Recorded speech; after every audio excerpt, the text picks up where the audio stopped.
c'est là-dessus que je retrouve notre panel de journalistes, Joëlle Denis, Althia et Catherine. Bonsoir à vous trois. Bonsoir. D'abord, sur cette affaire de contrat de la GRC à une entreprise qui avait des liens avec l'État chinois, bon, le contrat est finalement suspendu, mais Joëlle Denis, quand même, jusqu'à quel point c'est embarrassant pour le gouvernement Trudeau? Ben, c'est très embarrassant dans le contexte actuel parce que le gouvernement vient d'annoncer une stratégie indo-pacifique où on met en garde tout le monde contre la Chine. Le ministre de l'Innovation, des Sciences et de l'Industrie, François-Philippe Champagne, annonce une réforme de la loi sur l'investissement où on met encore en garde tout le monde contre la Chine. Et voilà qu'on apprend que la GRC a conclu un contrat pour sécuriser des communications avec une entreprise qui a des liens avec la Chine. Donc, il y a plein de contradictions qui ressortent de ce texte-là et ça met évidemment le gouvernement Trudeau dans l'embarras. On s'en sort en disant qu'on a annulé le contrat, mais n'empêche, ça fait en sorte que le gouvernement sort un peu ébranlé de cette histoire. Oui, parce qu'avant qu'on annule le contrat, Althia, le premier ministre Trudeau a rejeté la faute sur le dos des fonctionnaires. Qu'est-ce que vous avez pensé de cette défense du premier ministre Trudeau? C'est le dernier clou sur le cercueil du concept de responsabilité ministérielle. Vous savez, dans le passé, quand il y avait un problème dans les ministères, les ministres offraient leur démission, pas juste quand il y avait des questions d'éthique qui avaient rapport à eux-mêmes. Mais maintenant qu'on lance la balle, puis je suis certaine que le premier ministre a raison, que c'est pas une décision qui a été prise dans le bureau du premier ministre ou même dans le bureau du ministre, mais quand même, si les bureaucrates prennent une décision, puis ils font une grosse erreur, qui est responsable? Si le ministre veut pas prendre la responsabilité, si le premier ministre veut pas prendre la responsabilité, bien, comment est-ce qu'on peut rendre la bureaucratie comment est-ce qu'on peut les tenir en compte si on ne peut pas faire ça vis-à-vis le ministre? Puis ça, je trouve que c'est un gros problème qu'on remarque de plus en plus, puis c'est un exemple frappant cette semaine. Oui. Catherine, c'est une affaire qui est d'autant plus embarrassante que ça fait longtemps, là, quand même, qu'il y a des signaux d'alarme qui sont envoyés au gouvernement par rapport à la vulnérabilité des services d'approvisionnement des contrats publics. Oui, tout à fait. Et puis autour de ce contrat-là, même si on parle d'un relativement petit contrat, là, c'est un demi-million de dollars. Écoutez, il y avait des drapeaux rouges partout, là, et puis vraiment, de toute évidence, le gouvernement n'a pas fait ses vérifications. Mais ce que j'ai trouvé intéressant, c'est qu'en fait, ce n'est pas une compagnie totalement inconnue. Hein. On parle bien entendu de la compagnie mère de Sinclair Technologies, là, Itera, cette compagnie là qui a des liens avec le gouvernement chinois. En 2017, on avait approuvé là, finalement l'acquisition d'une compagnie canadienne qui avait été achetée là, finalement par cette compagnie Itera. Donc, c'est pas totalement inconnu. Et déjà à l'époque, il y avait les conservateurs là, s'inquiétaient là, de questions de sécurité nationale. Donc, vraiment, on est là maintenant dans un tout autre paradigme. Là. C'est fini la naïveté, la complaisance avec la Chine. Et comme Joëlle Denis l'a si bien dit, là, maintenant, on met en place des politiques finalement pour répondre là, aux menaces actuelles. L'autre sujet qui a retenu l'attention cette semaine, c'est le rapport de la vérificatrice générale sur la gestion de la pandémie. Bon, on a appris qu'Ottawa a versé 4,6 milliards de dollars en prestations d'aide à des personnes qui n'étaient pas admissibles.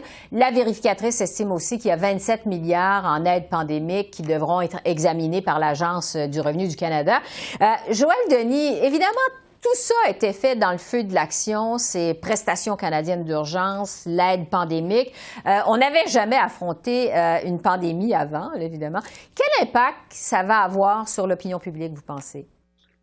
Je pense que ça va être plutôt limité parce que beaucoup de gens ont profité de l'aide du gouvernement durant la crise sanitaire et je pense qu'on va être prêt à passer l'éponge, même si la rigueur budgétaire a été mise de côté durant la pandémie. Pourquoi on va être prêt à passer l'éponge? Parce que le gouvernement était, comme vous l'avez dit, forcé à agir rapidement. Il fallait mettre de côté la bureaucratie et maxer l'action sur la rapidité. Et c'est ce qui a été fait et ça a donné quelques ratés, oui, mais dans l'ensemble, je pense que le gouvernement a quand même réussi à venir en aide à des millions de Canadiens, à des milliers d'entreprises pour sauver une économie qui aurait pu être totalement au bord du gouffre sans l'aide du gouvernement. Althia, à propos des 27 milliards qui devront être examinés par l'Agence du revenu selon la vérificatrice générale, quelles sont les probabilités que le gouvernement puisse récupérer l'argent qui n'était pas dû à des personnes qui n'étaient pas admissibles parce qu'on sait qu'il y a eu beaucoup de scepticisme autour de ça cette semaine? Les probabilités faibles parce que le gouvernement a clairement dit qu'ils n'ont pas d'intérêt à aller voir tous les gens qui ont reçu de l'argent et les employeurs qui n'avaient pas le droit d'accéder à cet argent-là. En fait, on voit vraiment deux différentes visions. La vérificatrice générale qui dit que le gouvernement devrait suivre la loi qui veut rendre le service d'impôt équitable et juste pour tout le monde. Et puis, en ça, le gouvernement devrait aller rechercher l'argent qui a été donné d'une manière frauduleuse, illégale. Et puis, de l'autre côté, le gouvernement qui dit, oui, mais c'est pas une très bonne utilisation des ressources parce qu'on n'a pas vraiment assez de gens pour aller retrouver cet argent-là. Puis de plus, on a un délai, on doit rattraper cet argent-là. Il reste à peu près un an dans le calendrier pour aller chercher cet argent-là. Puis le gouvernement ne semble pas vouloir déposer un projet de loi pour leur donner eux-mêmes une extension pour aller chercher cet argent. Et puis de deux, veut pas avoir de l'air comme ils sont en train d'aller chercher de l'argent de gens qui n'ont vraiment pas les moyens pour repayer le gouvernement. Puis, ils sont aidés dans leur argument par le fait que même les conservateurs, ils sont pas vraiment en train de le miser fort là-dessus non plus. Oui, c'est ça. C'est pas évident. Catherine, Madame Hogan, la vérificatrice générale, conclut aussi qu'il y a 50 millions de doses de vaccins qui ont été achetées en trop, dont 15 millions qui ont été donnés à d'autres pays, 13 millions qui ont atteint leur date de préemption, donc gaspillés. Est-ce qu'on peut vraiment reprocher ça au gouvernement dans les circonstances? Il faut se rappeler que justement au début de la pandémie, on voulait des vaccins. Là. On mettait tellement en fait, les partis d'opposition, tout le monde mettait de la pression sur le gouvernement fédéral pour justement avoir suffisamment de vaccins pour tout le monde qui voulait se faire vacciner. Donc là-dessus, j'aurais peut-être la même opinion que Joël Denis, là. Oui, 50 millions, c'est énorme, il faut le dire. Il y aurait peut-être pu y avoir une meilleure gestion, effectivement. Mais en même temps, tout le monde qui voulait se faire vacciner a réussi à avoir un vaccin. Mm-hmm. Et même encore aujourd'hui, on le voit, là, on est capable d'avoir notre 3e, 4e, 5e dose. Malheureusement, beaucoup de personnes ont décidé de ne pas se prémunir de ce droit-là et de s'arrêter à 1 ou 2 doses. Donc, voilà. Encore une fois, il faut se rapporter là, au début de la pandémie. Oui, remettre ça dans le contexte, évidemment. Joël Denis, Tia et Catherine, merci beaucoup. Merci. Merci à vous. Merci. Au revoir.